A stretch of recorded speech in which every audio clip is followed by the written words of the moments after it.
An empire reached the height of power by obeying a simple rule: remove uncertainty before uncertainty removes the empire.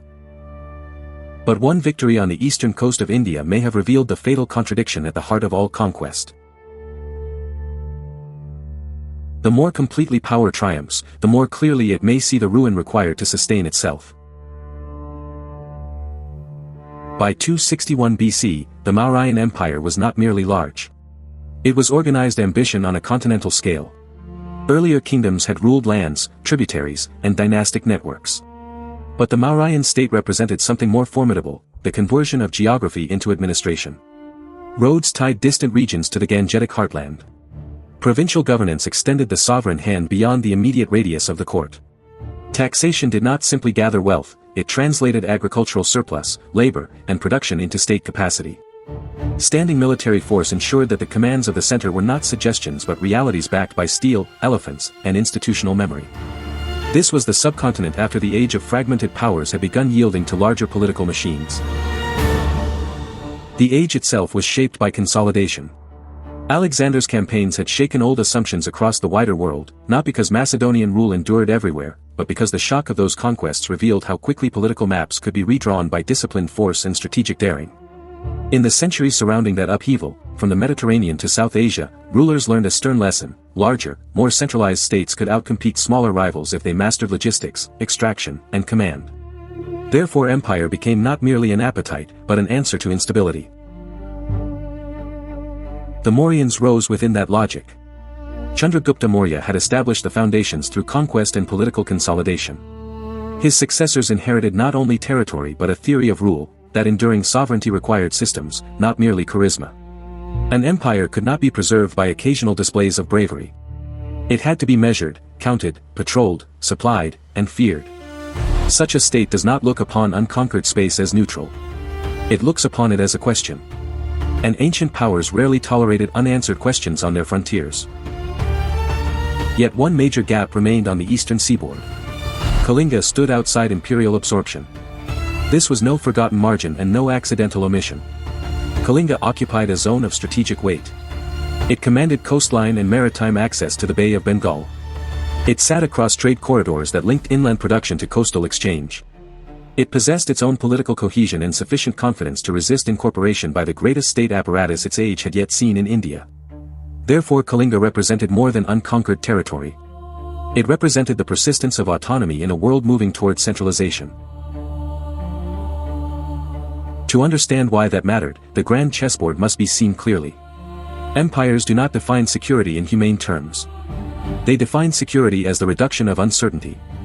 A self-governing power on the frontier can become a rival, a refuge, a rebel ally, or an example. Kalinga was dangerous not only for what it was, but for what its independence signaled.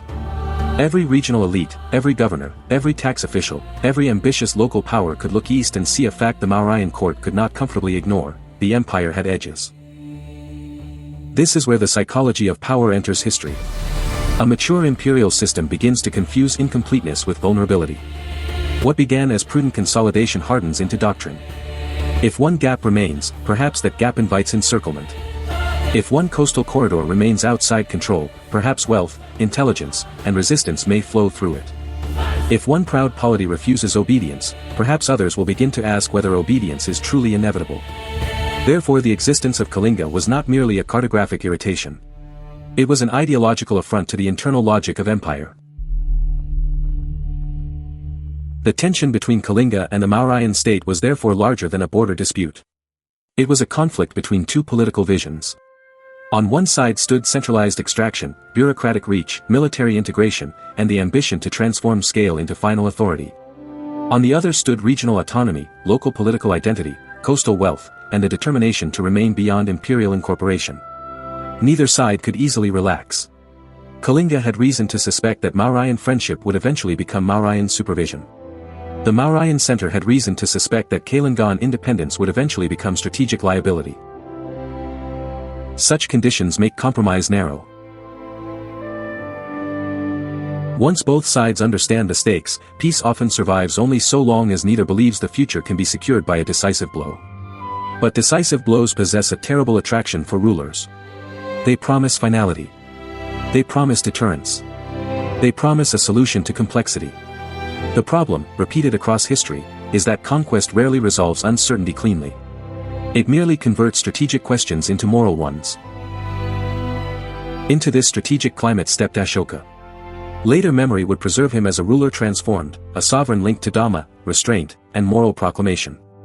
But before any transformation came the harder fact, Ashoka emerged from the machinery of imperial politics. He was not born outside power, hovering above the harsh arithmetic of kingship. He was shaped by succession pressures, court competition, and the expectations attached to rule in a mature empire. Ancient traditions often embellish palace struggles, and the precise details remain uncertain. But the broad truth is difficult to escape. A ruler who inherits an imperial structure also inherits its imperatives. In such a world, a king is judged not by private virtue alone, but by control. Can communications be secured? Can distant provinces be disciplined? Can rivals be deterred? Can geography be converted into obedience? These were not abstract philosophical questions. They were the conditions by which dynasties survived or vanished. A Mauryan ruler who tolerated visible limits risked more than personal embarrassment. He risked encouraging centrifugal forces already latent in every vast polity. Provincial elites might become bolder. Tributaries might hedge their loyalty. Court factions might whisper that the sovereign lacked his predecessor's force. Therefore war could become politically rational long before it became morally defensible. Kalinga's independence threatened Mauryan coherence in at least three ways. First, it complicated the integration of communications between the Gangetic core and the eastern coast. In imperial strategy, corridors matter as much as capitals. The power to move officials, taxes, intelligence, and troops across connected space often determines whether an empire is truly one state or merely a collection of territories temporarily held together. Kalinga interrupted that seamless ideal. Second, Kalinga occupied proximity to maritime networks. Coastal access enriches states in ways inland courts cannot easily ignore. Trade routes deliver revenue, information, foreign contact, and strategic flexibility. A coastal polity left independent may become prosperous enough to resist pressure or attractive enough to host alliances. Therefore the eastern seaboard was not simply a line on a map, it was an artery. Third, Kalinga projected symbolism. An unconquered and successful neighbor told a dangerous story. It suggested that imperial supremacy had boundaries. For a centralized state, symbols can be as destabilizing as armies, because symbols change expectations. Once subjects believe the center is negotiable, every command becomes more expensive to enforce. Yet Kalinga must not be treated as a passive object of imperial attention. It was a society with agency, interest, and resolve. Its strength lay not merely in terrain or distance, but in political identity and economic value. Coastal wealth, civic cohesion, and military capacity likely reinforced one another. A polity that benefits from independent trade and regional prestige has compelling reasons to resist absorption into an extractive imperial framework. Incorporation would not merely change the flag above its centers of power. It would redirect wealth, authority, and decision-making toward a distant capital. Therefore resistance was not irrational pride. It was a defense of an entire political order. Here the fog of ancient war must be acknowledged. Records are sparse. Specific battlefield details remain uncertain. Later narratives carry moral and religious agendas. Therefore caution is necessary. But uncertainty about detail does not erase clarity about structure. Before armies clash, states gather intelligence, test loyalties, pressure neighbors, and calculate risks. There were likely negotiations, warnings, local alliances considered or forged, and perhaps intimidation campaigns designed to weaken resolve before a major confrontation. Such preliminaries are often invisible in surviving sources, but they are the ordinary grammar of state conflict. The Mauryan war machine would have required substantial preparation. A campaign in the east demanded movement of men, animals, supplies, and administrative coordination over great distances. Elephants, so iconic in ancient Indian warfare, were not merely battlefield instruments of shock. They were also symbols of kingship, intimidation, and organized wealth. Maintaining an elephant corps required resources. Deploying it signaled confidence. But spectacle alone does not sustain campaigns. Grain had to move. Roads had to function. Officers had to coordinate. Communications had to endure the friction of terrain and time. Therefore the very existence of a large imperial army marching toward Kalinga testified to the extraordinary administrative capacity of the Mauryan state. Yet great capacity often creates great temptation. A ruler with formidable means finds restraint harder to justify. If the machinery exists, political logic demands that it be used where unresolved threats remain. Thus empire can become trapped by its own competence. The better it becomes at projecting force, the more force appears to be the sensible answer to strategic anxiety. Ashoka's decision for war, then, should not be reduced to sudden cruelty or singular ambition, though both may have played their part. It arose from a system that rewarded demonstration, deterrence, and closure. An unconquered Kalinga endangered communications, maritime influence, and symbolic supremacy. Court expectations likely favored action over hesitation. Provincial administrators had reason to prefer a clear assertion of central power. Military institutions are rarely neutral observers in such moments. Their existence pressures policy toward use. Therefore multiple incentives converged around war. Kalinga, for its part, likely understood the danger with equal clarity. To submit preemptively would preserve lives in the short term but dissolve sovereignty in the long term. To resist was perilous, but surrender to empire often meant taxation, garrisons, oversight, and eventual reordering of local power. In moments like this, compromise narrows not because leaders are irrational, but because each side sees the future through incompatible concepts of survival. One side seeks security through incorporation. The other seeks security through independence. Both believe delay may worsen their position. Therefore war becomes easier to start than to stop. At the center of this collision stood a brutal asymmetry. Kalinga could defend itself with determination, local knowledge, cohesion, and perhaps strong martial traditions. But the Mauryan Empire could absorb losses, sustain campaigns, and continue applying pressure with the depth that only a large administrative state can generate. This is one of the oldest truths in political history. When a coherent empire decides that a neighboring polity must disappear, resistance can be noble and formidable yet still face overwhelming structural disadvantage. The clash that followed in or around 261 BC has echoed far beyond the surviving specifics of troop formations or local maneuvers. That is because the battle for Kalinga matters less as a cinematic tableau than as a collision of systems. The Mauryan state brought organized mass to bear. Kalinga resisted hard enough that the memory of the conflict fused permanently with devastation. The most consequential testimony comes from the victor himself, in Major Rock Edict 13. There are Ashoka records that around 150,000 were deported, 1,000,000 were killed, and many times that number perished. These figures may contain the rhetoric of kingship. Ancient rulers did not publish neutral statistical reports. Numbers in royal inscriptions communicate scale, magnitude, and message as much as precision. But even if treated cautiously, the statement reveals the essential truth. This was not a clean campaign ending in tidy submission. It was a social catastrophe. Deportation on that scale means communities dislocated, productive life shattered, families severed from place, and the state extending domination not only by defeating armies but by restructuring populations. Death on that scale means not simply soldiers fallen in combat, but the collapse of ordinary human worlds under the weight of imperial violence. This is the pivot. The empire wins. But the victor does something startlingly rare in the archive of power. He preserves the memory of conquest in language that condemns the consequences of conquest. That rupture is one of the most extraordinary moments in political history. Conquerors have long celebrated victory, justified necessity, or erased suffering beneath triumphal formulas. Ashoka, by contrast, allows grief to enter the official voice of the state. Not pure surrender, not abdication, not repudiation of rule itself, but an admission that military success had generated moral disaster. Why did this happen? No single explanation is sufficient. Genuine moral shock may have played a role. A ruler raised within the abstractions of empire can still confront the human reality of policy and recoil. Administrative consequences may also have mattered. Conquest does not end with battlefield victory. It produces deportees, ruined districts, resentments, widows, orphaned communities, disrupted revenues, and the long labor of occupation. The state that inflicts destruction must then govern through its aftermath. Therefore the victor can become the first witness to the strategic cost hidden inside apparent success. There is also the question of legitimacy. A ruler of vast domains cannot govern by terror alone forever. Fear can secure obedience, but it corrodes loyalty and multiplies the hidden costs of surveillance, repression, and instability. Ashoka may have recognized that endless conquest risked exhausting both the empire's moral standing and its administrative endurance. In that sense, remorse and recalculation need not be opposites. Great historical pivots often occur when conscience and statecraft suddenly point in the same direction.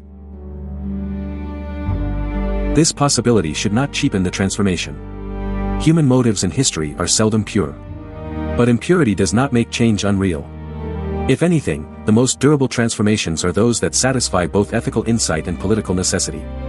A ruler may come to hate the consequences of war and simultaneously understand that a new language of rule is strategically wiser. History often demands that ideals survive by becoming useful to power. After Kalinga, Ashoka did not dismantle the empire. This distinction is essential. The Mauryan state remained a state. Administration continued. Hierarchy endured. Coercion did not vanish from government because one ruler regretted a particular war. But the language and aspiration of imperial rule shifted. Ashoka increasingly advanced Dhamma as a public ethic. This was not simply private spirituality projected into stone. It became a governing vocabulary: restraint, welfare, consideration for subjects, tolerance across religious communities, concern for humane conduct, and the preference for moral suasion over naked conquest. Edicts mattered because they were not hidden reflections. They were instruments of governance. Inscriptions carried royal intention across space. They instructed officials, shaped public expectations, and announced that the sovereign sought a different basis for legitimacy. A ruler who once stood within the brutal logic of expansion now presented another possibility: that empire might pursue order through persuasion, welfare, and ethical self-limitation rather than through constant territorial enlargement. This did not create a utopia. Sentimentality would distort the record. Ashoka remained an emperor. Dhamma did not resurrect the dead of Kalinga. It did not abolish prisons, taxes, hierarchy, or the coercive reserve latent in state power.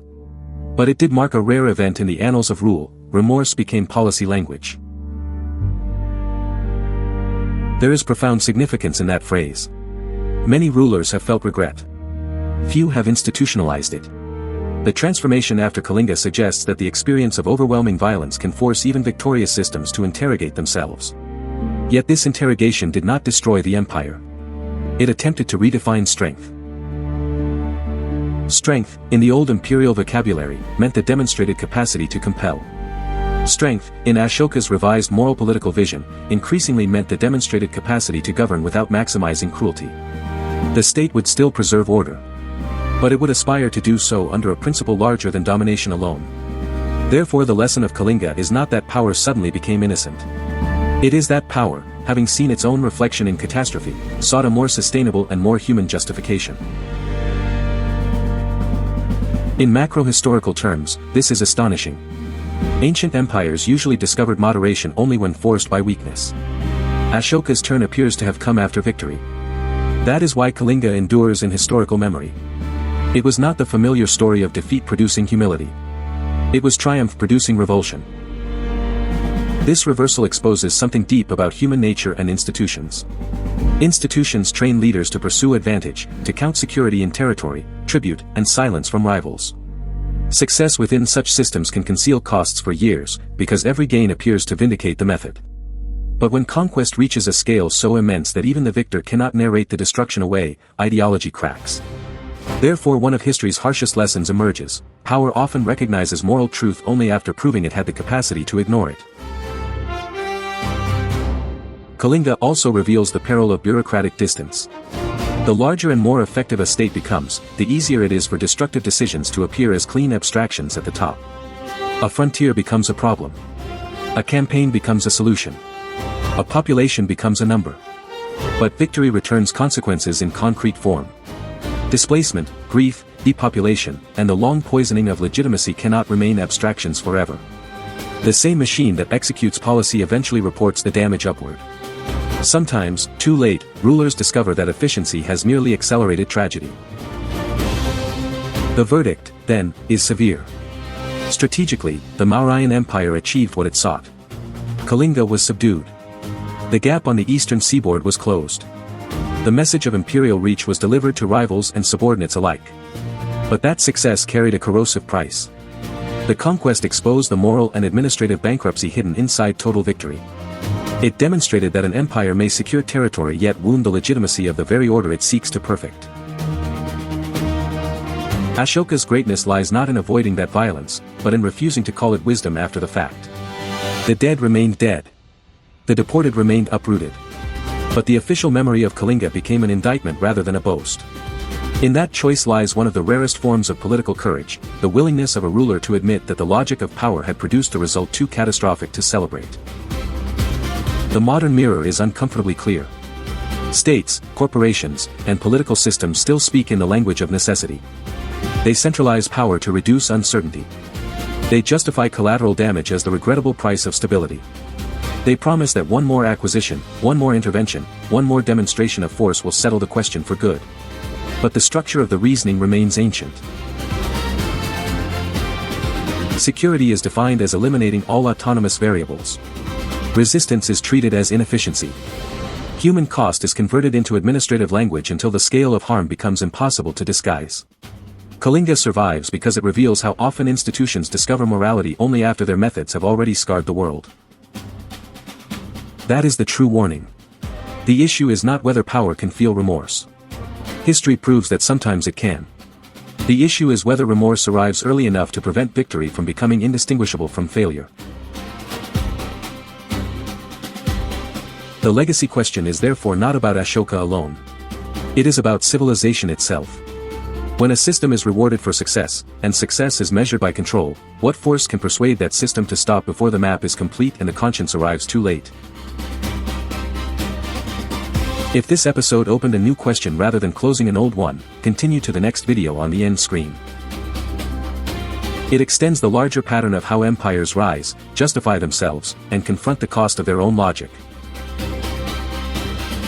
And for the comments section, the question is direct: can a ruler still be called great if wisdom arrives only after catastrophe?